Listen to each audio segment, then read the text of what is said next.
राजू, एक सीधा सादा किसान, पिछले कई महीनों से परेशान चल रहा था। उसकी जमीन पर कभी अच्छी फसल नहीं होती थी।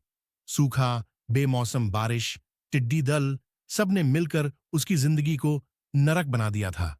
गांव के सूदखोर लाला ने उसे इतना कर्ज दे रखा था कि ब्याज ही चुकाते चुकाते उसकी जिंदगी बीत रही थी।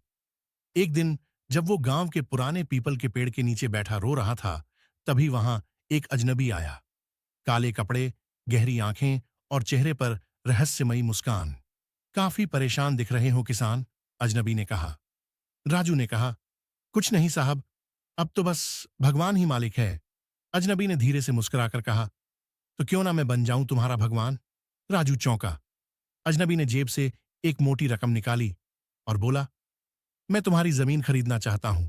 दूंगा तुम्हें दोगुनी कीमत। इतना पैसा? राजू की आंखें चमक उठीं। हां, अजनबी बोला, बस एक शर्त है। क्या? आज की रात तुम्हें उस जमीन पर अकेले रहना होगा। कोई इंसान, कोई दीपक, कोई पूजा नहीं। अगर सूरज उगते तक तुम वहां जिंदा रहे तो यह पैसा तुम्हारा। राजू को लालच तो हुआ, लेकिन डर भी। गांव के बड़े बुजुर्ग कहते थे, वो जमीन अशुभ है, वहां कुछ है जो दिखता नहीं मगर होता जरूर है। पर लालच जीत गया। रात का आतंक। रात हुई। राजू ने एक टॉर्च, एक कंबल और लोटा उठाया और पहुंच गया अपनी जमीन पर। पूरा इलाका सुनसान। दूर कहीं कुत्तों के रोने की आवाजें आ रही थीं।